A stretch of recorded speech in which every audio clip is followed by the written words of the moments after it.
It is now almost 2 weeks after that paper ran the now notorious "The Man Who Hated Britain" article about Ralph Miliband. Ed Miliband, the Labour leader, called the story a lie and called for an apology. The paper refused, and Paul Dacre has yet to be seen in public or to make any public statement about the furore his paper has caused. Our chief correspondent, Alex Thompson, has this report.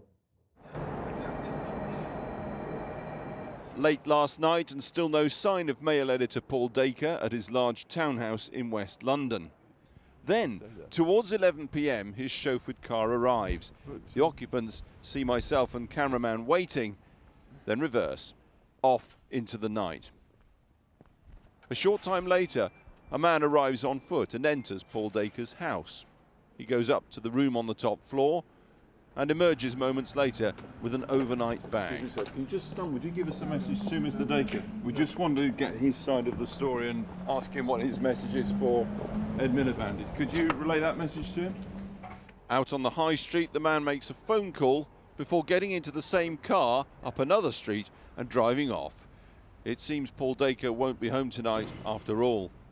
So the man with the overnight bag has now disappeared into the night, and it seems therefore that Paul Dacre would prefer to spend a night away from his home rather than answer a few really straightforward, simple questions. Does he agree with Ed Miliband that the paper's losing touch with the values of its own audience, that there needs to be an urgent review of the ethics of the Daily Mail?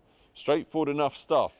Yet, by pure coincidence, today's Daily Mail is suddenly nice about the man it had claimed hated Britain. Today's editorial saying merely he only hated much about this country. And then, let us say something in Ralph Miliband's favour. He fought for Britain in the war, and never once, as far as we are aware, did he give practical help to our enemies.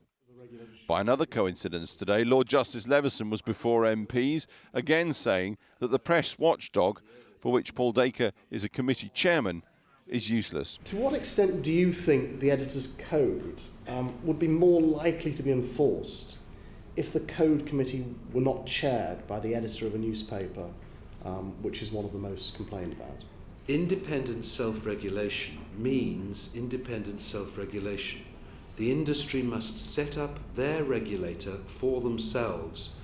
But what I am keen that it should do is be A, independent, and B, effective. It was the Leveson report which said Paul Dacre and Mail executives appear unwilling or incapable of understanding that printing false information about people is damaging and hurtful.